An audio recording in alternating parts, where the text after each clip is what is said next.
So I do want to ask you, what does Pan-Africanism mean to you in the context you just described? I think of it as, I guess, almost like a psychographic, if you will, like a community that is borderless. I think the real revolution is when we make our version of Black Panther and it's like 6 African production companies working together. That's what I want to do. You know what I mean? I want to be, have the Ethiopia arm, the Rwandan arm, the South Africa, best writers coming from wherever, costume designers coming, and then we put that tiger team together and then sell it to the world. To me, that's the revolution, actually, right? Because it's about circulating our perspectives, taking the best talent, regardless of where they live. All right, you guys, let's get into first. There is a movement promoting our stories, and many of us grew up with a strong craving for images we can relate to. Production teams, writers, creative heads have come together to tell stories, and this podcast is their voice. The themes covered are very relevant to the Black community, and anyone concerned by the social and racial injustices that are in place to stifle this voice. The Pan-African voice is not easily heard, and here we talk about our movies, that film or doc which you heard about but didn't get to see. What was the story? Where can I watch it? It now has a voice. Tune in. We walk you through these stories and interview the filmmakers. Welcome. Karibu sana. Karibu sana. And starting right on the lens. Ready, and action. Hi, everyone, and welcome to the Pan-African Film Podcast. In this episode, I have the privilege of talking to Dr. Mehret.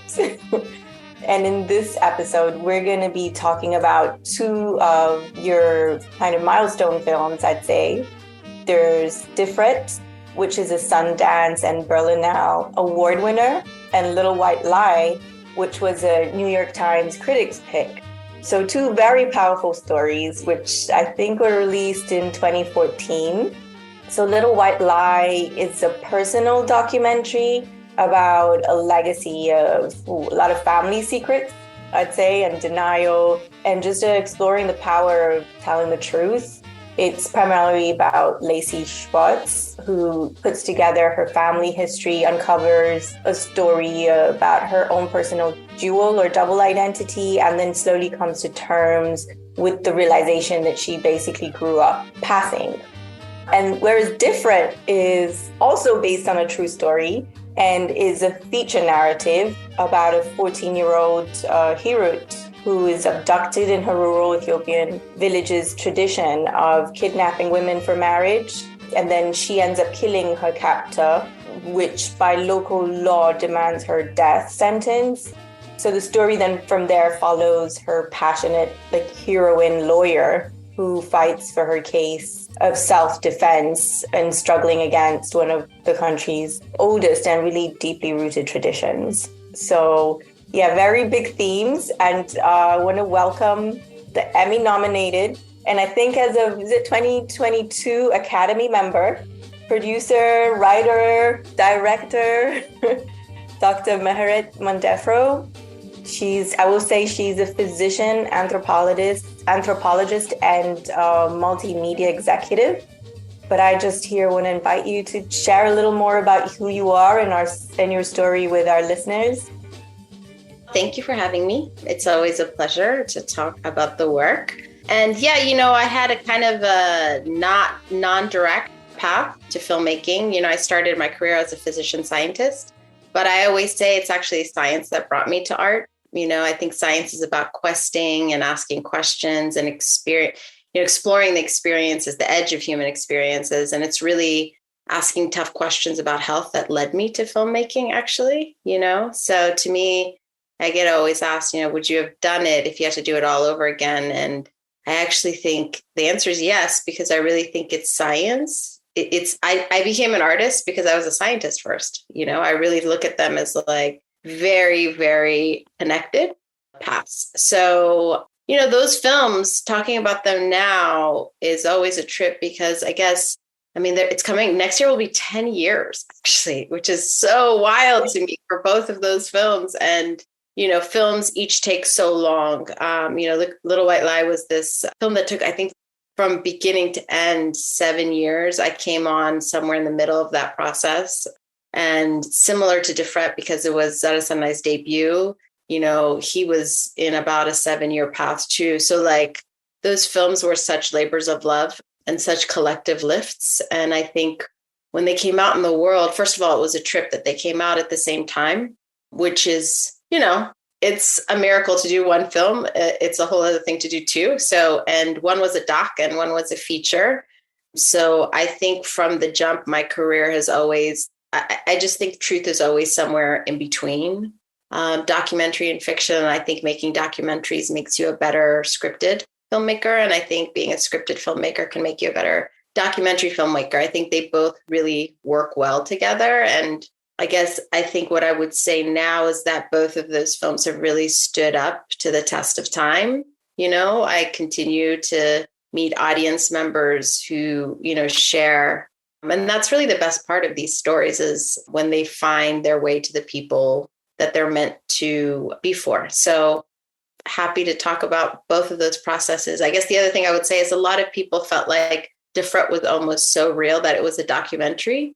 In fact, some of the blogs referred to Difret as a documentary. And then on the flip side, they said Little White Lie felt very scripted, which I also think is really interesting, because obviously they were both the reverse, actually, But I think it has a lot to do with the sensibilities of both of those directors. And I think the exciting thing is I've gotten to work with both of those directors again. As a producer, I think that's really actually special when you can champion people over and over again and grow with them. So I think that's the other thing. As I look back on those films, I'm very appreciative that I'm still working with Lacey and I'm still working with Z. And we're still telling stories together. I think that's pretty incredible 10 years later. It is amazing, even though it was such a long time ago. They're both very impactful. Let's start off with Difret and how you managed to get A-list celebrities such as Angelina Jolie to endorse the film. I was going to ask, how long it took. You said about 7 years. That's quite a while. And kind of through that process, what was your biggest challenge? Every film is a miracle. And I think especially if you're an independent filmmaker, it's one thing when you have the studios behind you and the agents and managers who are doing all of these things, but that was not how it all started for me, even though I do have I have an expanded team now and have some of that help now. So I think it's always a challenge to finance independent films. And really, I guess you have to qualify and what is independent? What does independent mean? To me, independent is about perspectives that may not be viewed as being necessarily central, quote unquote, central ones, right? But I do think independence also has a lot to do with the voice, the perspective on the story. And so Difret was, I didn't know anything. It was my first scripted film. And so I had produced and been a part of another documentary before. So I had a sense of how that worked. But so I was learning how to do scripted for the first time. But what I knew is when I read the script, I was like, oh my God, I was so blown away by it. Because for me, I just couldn't believe that an Ethiopian man wrote the story. It was there was such a sensitivity to the women's characters.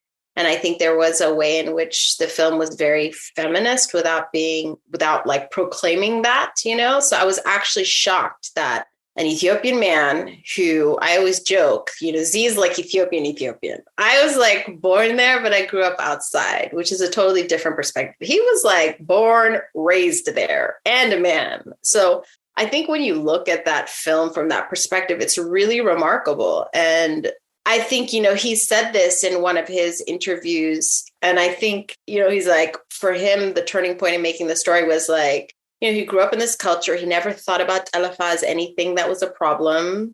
And he left. And then when he found out about the story, he really was confused, actually.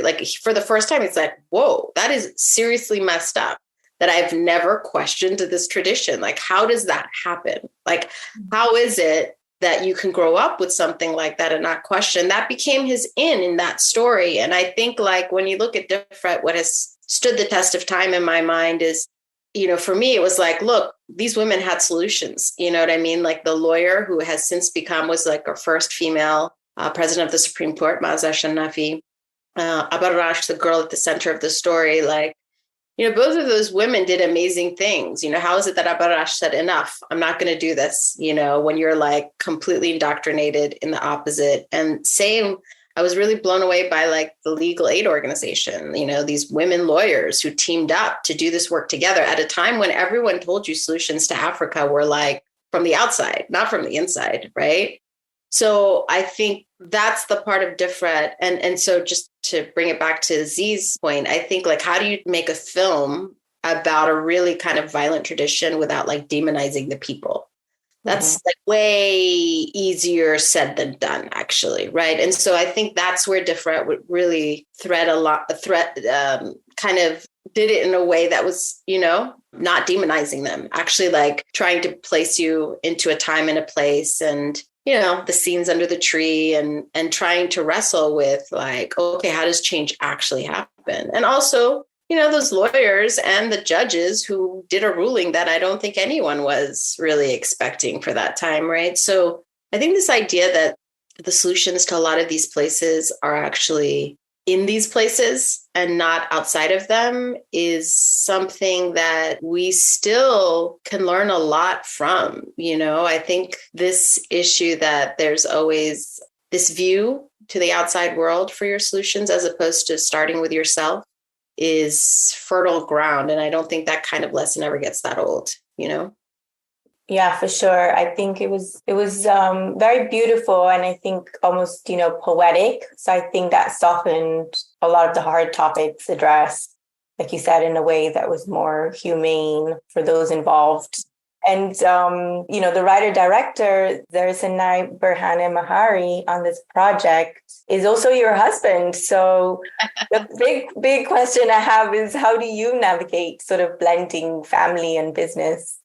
Yeah, I was actually, a lot of people, one day I will make a film about Z and I's love story because I really resisted it.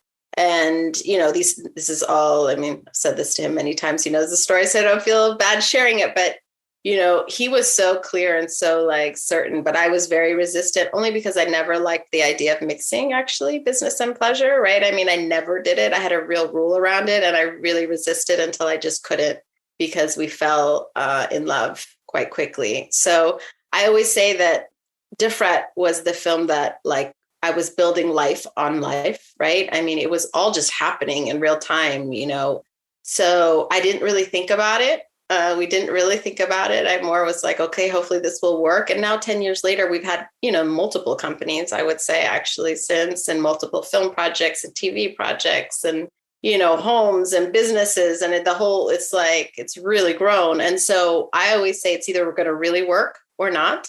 But thank God, me and Z, I think we stay in our lanes. I'm definitely kind of like, I'm a very, creative producer. So, and I'm also a writer. So I'm really good at what I call like a story doula, helping you birth your story. And Z's a writer director. So he's lucky to have someone like me when it comes to like helping get story out. But then when it comes to the business side as well, that's the lane I own, and Z has no interest really per se on negotiating all of those deals or contracts, et cetera. So it's worked, but it's always a balance. And, we had our first kid right before shooting. I got pregnant when that was also like crazy. It was like, yeah. And then we ended up changing the edit. So like we had a Polish editor and he was going to go there, but then I got pregnant. And so we had to like turn our condo into an editing suite and move her in.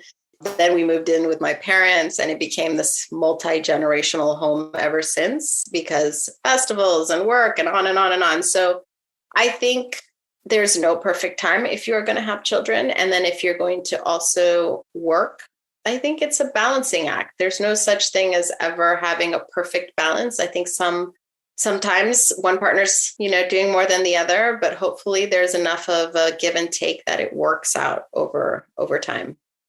Yeah, very, very wise advice, I think. And then a more like kind of broad question. What is most important to you in telling your stories, and what gives the story kind of that healing power or provides like effective like social impact? Because I think that's, you spoke about truth and about, how the power of stories and our society and kind of like the science behind it.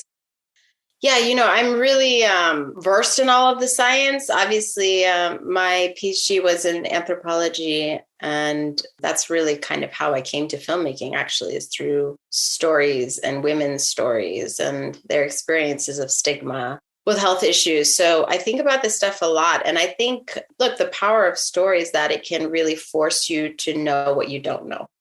I don't think there's actually a lot of things that can do that in the current era. And I think it's kind of the problem, when you think about the way media has changed and the social media environment, all of these things and the echo chambers, and you can kind of select for what you believe. But how do you know what you don't know?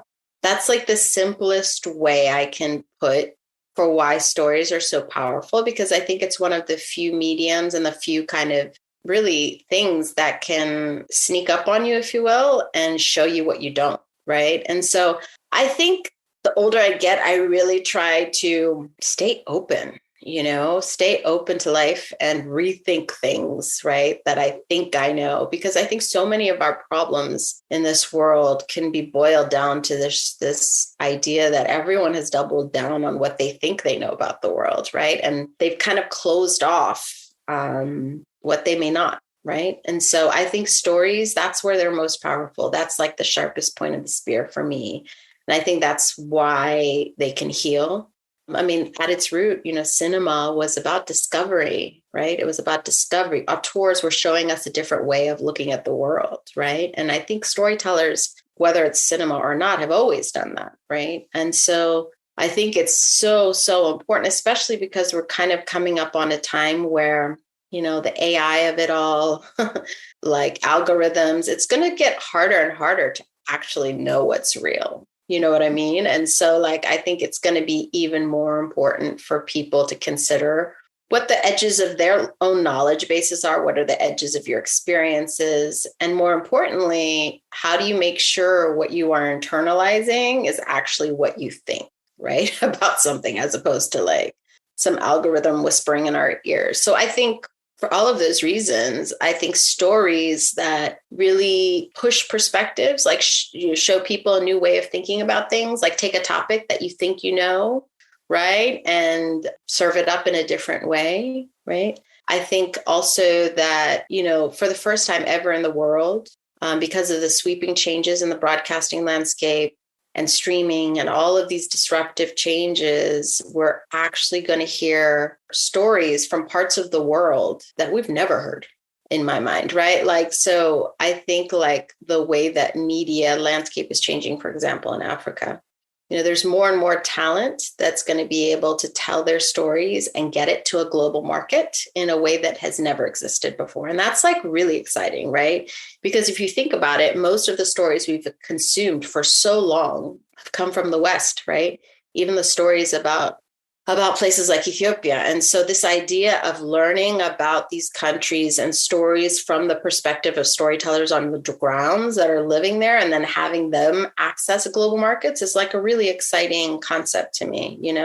I think when we made Difret, we sold it to Netflix at a time where you didn't even say that, to be honest, right? It wasn't even and it was an Amharic film in Amharic sold to American Netflix. I remember all of the chatter. It was all these Ethiopians were I switched the subtitles off. It felt so good, and it wasn't even a thing. And, that was just the very, very beginning. Now Netflix has made such heavy investments in places really all over the world. I mean, full disclosure, I work with them very closely in Africa in terms of some of the training work that I do. And so I think the consequences of all that for storytelling and impact is unwritten. I mean, it is going to be huge, because I think for the first time, local storytellers are going to have global access, and that's never happened before, Yeah. I mean, the recent changes you're describing really excite me a lot too.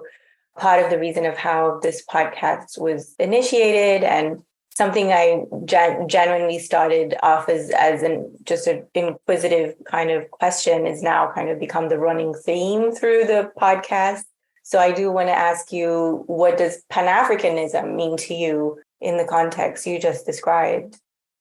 Yeah, I want to blow up all the country borders. I mean, I say this often on film panels. I think it's so fascinating because film is this nationalistic endeavor, right? Like super nationalistic. I don't even think people fully understand how nationalistic it actually is, right? The film festivals came out of like, Mussolini and like, people like propaganda, right?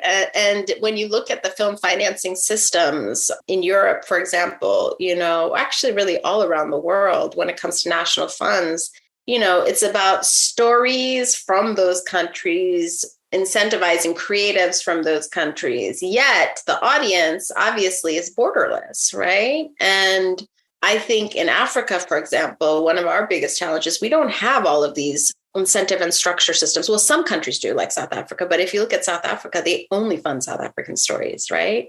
Yet some of the most revolutionary films, I think, are putting together Pan-African creatives, right? So when I think of Pan-Africa, I think of it as, I guess, almost like a psychographic, if you will, like a community that is borderless, right? I mean, I want to work. I think the real revolution is when we make our version of Black Panther and it's like 6 African production companies working together. That's what I want to do. You know what I mean? I want to be, have the Ethiopia arm, the Rwandan arm, the South Africa, best writers coming from wherever, costume designers coming, and then we put that tiger team together and then sell it to the world.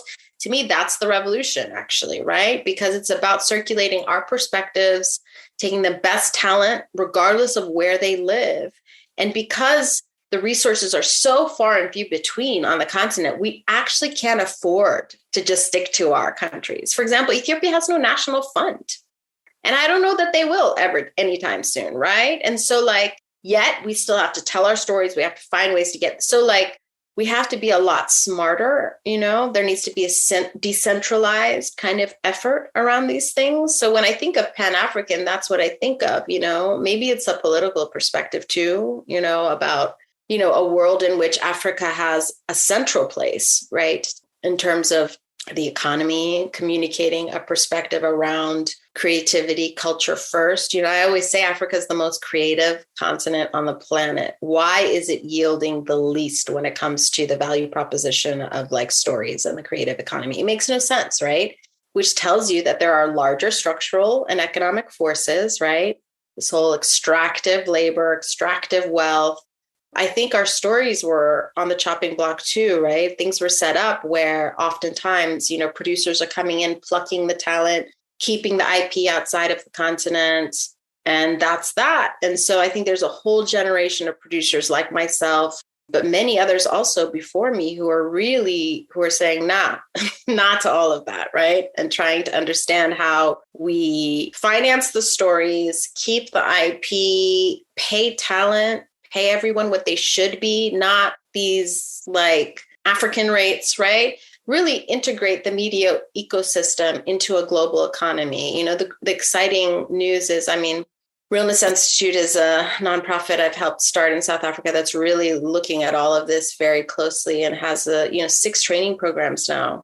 And I just came from a TV market with 4 of the writers from Ghana and South Africa and Kenya and Nigeria. And I can't tell you how well they did, and these are genre shows, not what people are expecting out of Africa, right? It was like a political thriller, a horror, a crime drama, a neo-Western. And I think it's really exciting when you think about what's going to happen on a Pan-African level in our stories. Some of this obviously commentaries out there with, Black Panther and all it did, right? But I think that there's so much more. There's so many stories. And so I think as creatives, we all have to find ways of working with each other and choosing each other too, because I think the other thing when it's, in Africa, there's a scarcity mentality around resources. The money has often pit us against each other, which makes it really hard to collaborate sometimes.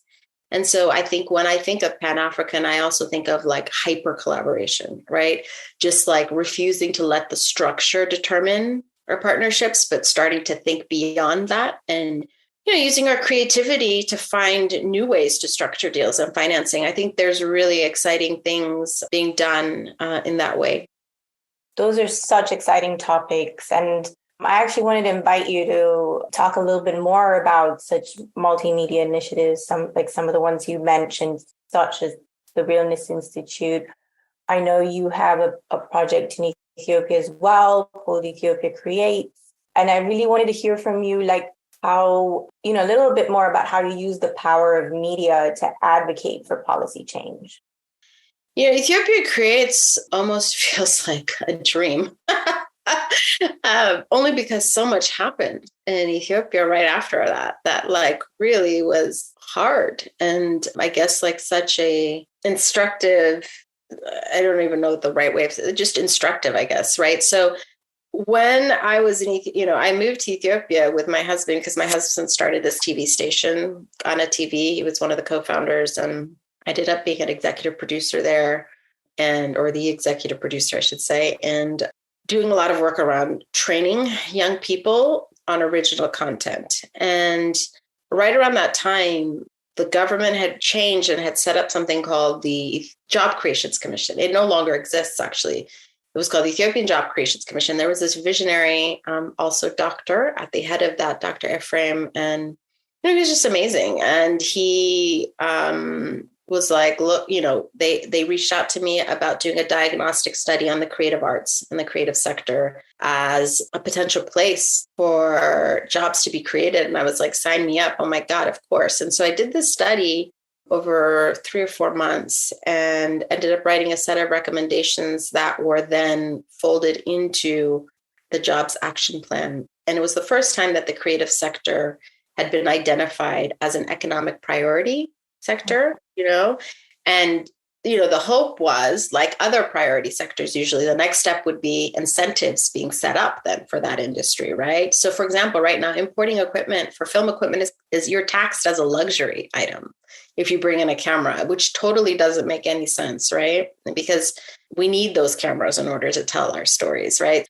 So we wrote up these recommendations, and on right before actually the report came out, we did this design thinking amazing session where I invited all these creatives from the subsectors. So like fine arts, photography, fashion, who else was included? Painting, jewelry, like handcraft, the film people, the TV people. And we had this amazing day, amazing workshop, and came out with a set of recommendations that also informed it. So this all happened. And I was like, we had such an amazing day. We're like, why don't we keep meeting? So we kept meeting, trying to see how can we really advocate for our needs? What would that look like? And that is how Ethiopia Creates was born. It was this like multi-group coalition trying to bring about policy changes, and then the war broke out, a civil war broke out, and it just got really, really dark.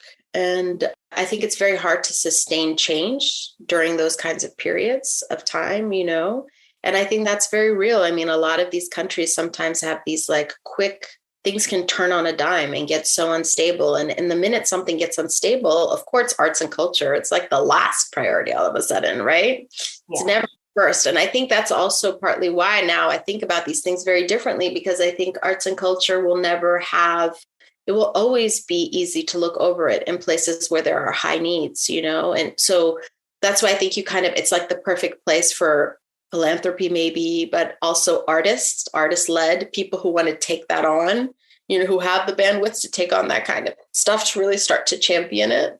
It can't just be left to government, right? And so I think that's a realization for why something that's public and private, but my thinking on that, all the stuff I did with Anna kind of got rolled up into like, okay, how do you do this Africa-wide? How do you train people really properly, get industry partners? And that's how Realness, that's been the experience with Realness, which has quickly become kind of like the Sundance Institute, if you will, for Africa, really holding space for independent creators at a high level, right? And trying to champion people who have something to say about the continent's future in interesting ways. And so we've partnered with a lot of amazing people like Netflix and Sundance initially on our producers program, IFFR Pro, Marrakesh Film Festival, the Atlas workshops. I mean, we've we have like 6 training programs that are running about $1 million worth of training. It's like hard to believe now. And across writing, directing, episodic, development executives, like sales and distribution. So our partnership with actually Locarno Film Festival and their Industry Academy. We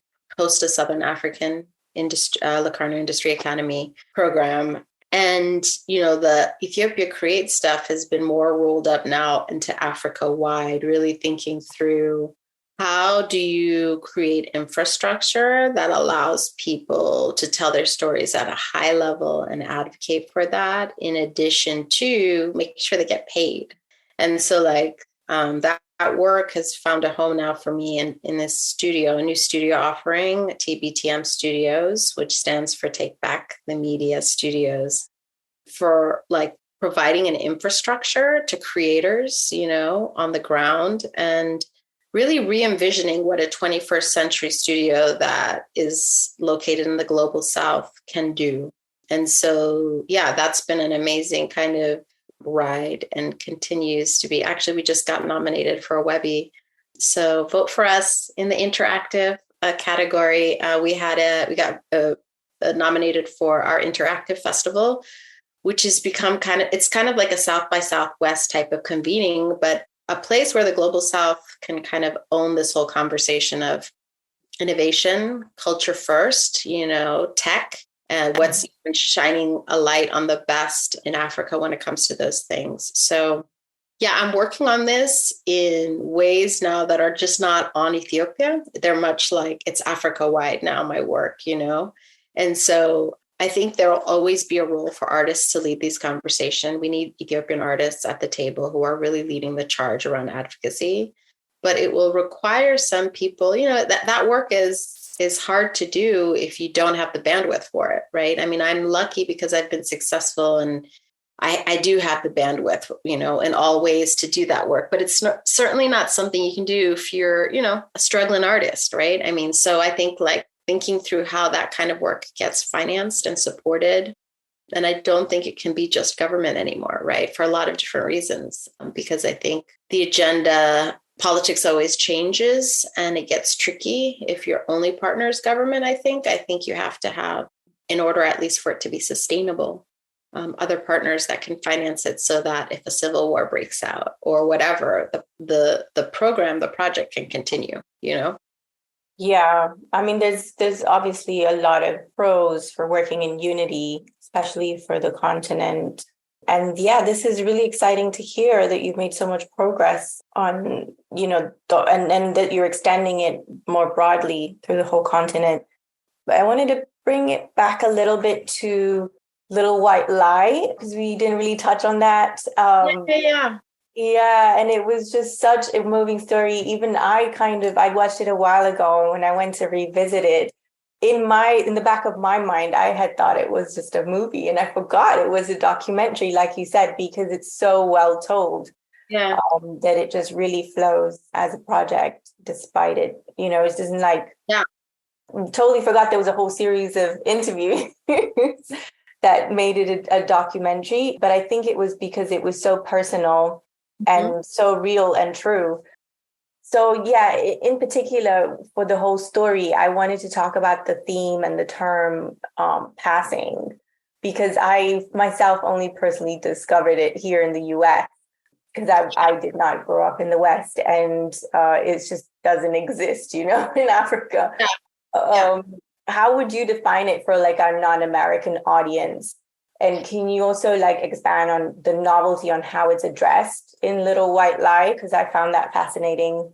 Yeah, I love, Little White Lie was really a special and continues to be a special film. I think it's a real testament to Lacey's own journey and willingness to be open and not exempt herself from the tough questions she asked everyone else. And I think that really comes through in the story. I don't know. I mean, I don't think she thought of it as passing, because remember, passing is if you're consciously doing something, right? So to answer your question, I guess passing, the way I would define it, is someone who is explicitly, right, withholding information about their identity in order to benefit, right, from the privilege of being seen as white, even though you're not, right? But in Lacey's case, she talks about it as being in a racial closet, actually, right? Because she didn't know. She really didn't know until much later in her life. So it wasn't an explicit decision on her part. It was more explicit in terms of the family members and letting her believe something, right? But as far as she was concerned, she didn't know until she did, right? So it's slightly a different thing in my mind. And I think, this decision to when do you, what I think the other thing about Little White Lie that's special is like, you're experiencing this in real time. Like she's having these conversations for the first time with her family, which is intense. And so it's also a film about race where it's like all white people actually, which I think is also unusual when it comes to a story like this. But what it taught me more than anything is that, first of all, everyone has family secrets. Like it is so common. Like after every screening, Lacey would get bombarded. We would get emails, like we even have a website still up where some people still kind of share their secrets. So it's a profoundly common experience, actually, this idea of what a family does or doesn't say, and I think, the power of the truth in those settings, right? This idea of like having the tough conversations and leaning into that whole experience and the messiness of that and coming out the other side better for it, right? So it's one of those places where the truth can set you free, right? It may not be easy, right? But I think it can help you at least put your life on more solid ground, And so it was a very heavy lift of a film, as you can imagine, because Lacey was also having these experiences in real time. But, she did the work and I think it shows. I mean, at some point we transcribed, some of the therapy tapes and used that to try and get to the story in a more scripted way. It is a documentary where we literally did script in the sense that we wrote it all out, which helped from the story perspective. So I think it's also why it feels scripted, is that we literally scripted it all, to try and make sense of, how do we get people to understand that she really didn't know? I mean, I think a lot of people, audience members have different feelings about this kind of stuff, but she grew up in a neighborhood with all white people. And so had she grew up in New York City, maybe this would have been different, right? She would have met Black people sooner. It would have been harder to stay in a bubble, but she was in a bubble. So I think that is also instructive because I think a lot of people still live in bubbles. The reality is, right? I mean, I think people still live very socially segregated, actually. And that informs the way you view the world and the way you view yourself. And I think Little White Lie brings all of those conversations really to the fore. And yeah. I come from a long line of New York Jews. I grew up in a world with synagogue, Hebrew school, bar mitzvahs. So it never occurred to me that I was passing. I wasn't pretending to be something I wasn't. I actually grew up believing I was white.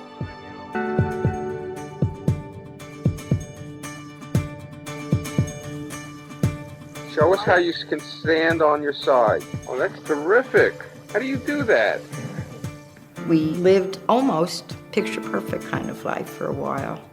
So when Lacey decided she was going to tell the story, I was a little nervous about it. If you look too closely at it, it didn't make any sense. So we found ways to see what we wanted to believe. I always looked at you like you looked Black. To me, you're just like a Jewish kid who, I don't know. White people will think anything. The crazy things. I'll know white people for a long time. Today's the day. We did it. It really is the power of denial. How the hell did anybody sort of not acknowledge this? It just seems like the 600-pound gorilla in the room to kind of just refuse to see it. When it came time to apply to college, I had to check a box. The only box I had ever known was white, so I just didn't check anything. And based off a photograph, I was admitted to college as a Black student. And I was afraid of not being a part of the world that I had grown up in anymore. If I could have done my life differently, there were a lot of things I would have done differently, but in the end, Not really. You know, the fact is, like, whatever happened with you and Daddy and that inability to talk about things, that is what I carry on. Nobody talked about everything because it was all secrets.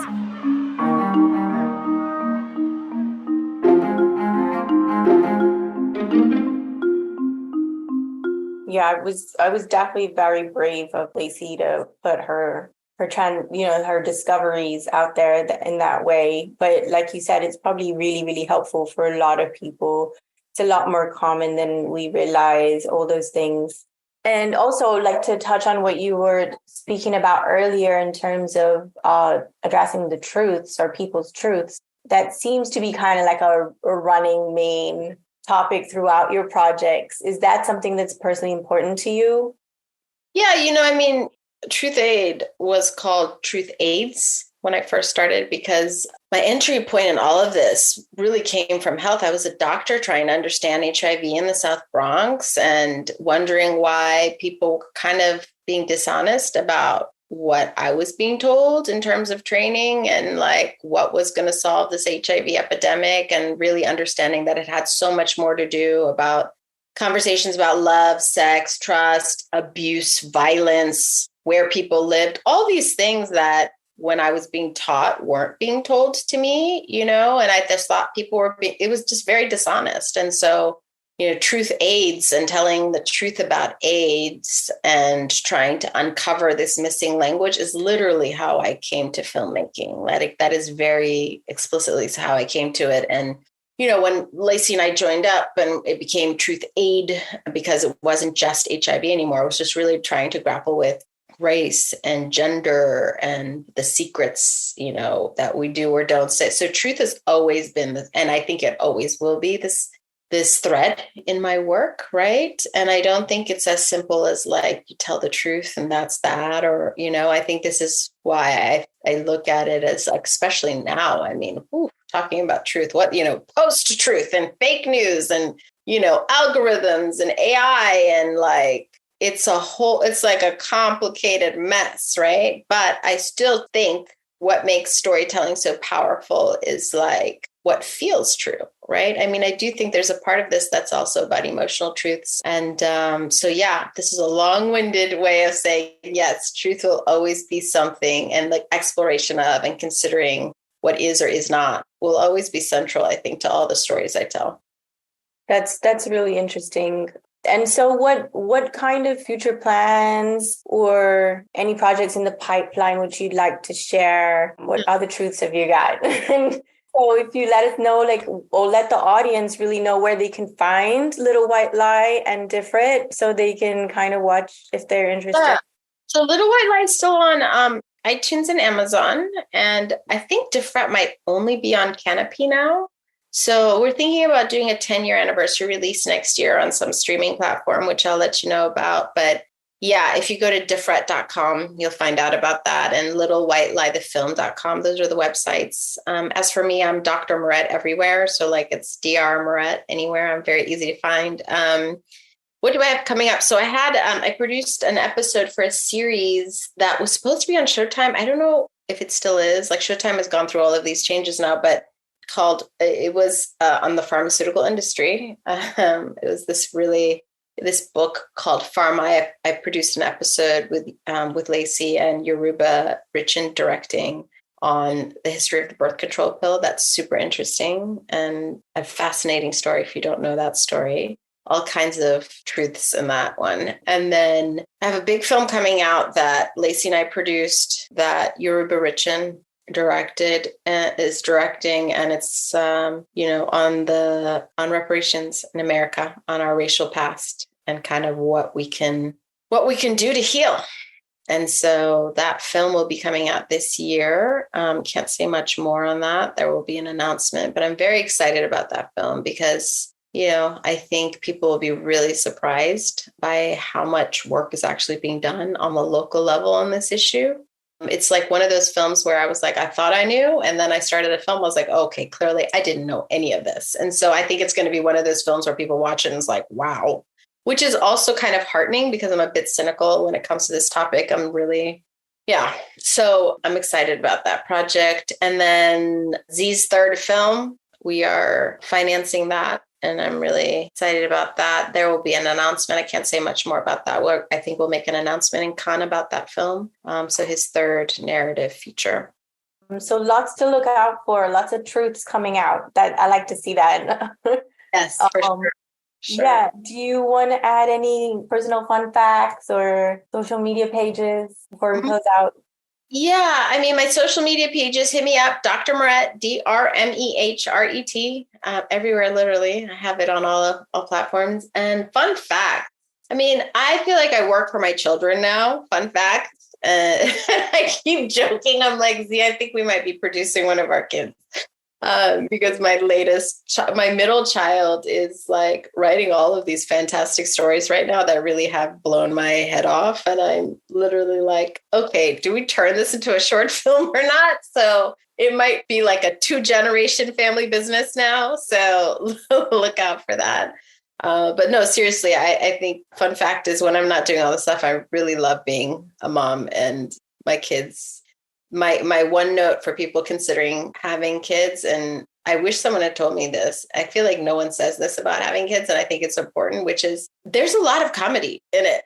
You know, like everyone tells you all the hard stuff, and yes, all the hard stuff, but there's actually a lot of comedy in it. And so I offer that out to anyone who's considering doing that. That's definitely a great truth that's not usually told, and a very fun fact that can be hilarious. Yeah, for sure. So I think that's it. I'm really, really grateful for you taking the time out to speak with us. Thank you for having me, and thank you for having this space. I don't think we can have enough of these Pan-African spaces. So kudos to you for doing that. And another one. Thanks again for tuning in to another episode of the Pan-African Film Podcast. We are now on Spotify and Instagram. Just search Pan-African Film Podcast to follow and like us there. Our new platform is 360 Africa. That's 360 Africa. And we want to thank our Kenyan Vibe partners. Shout out to the KV squad. Last but not least, we thank our editor Ace. Please send us your feedback, like, follow, and comment.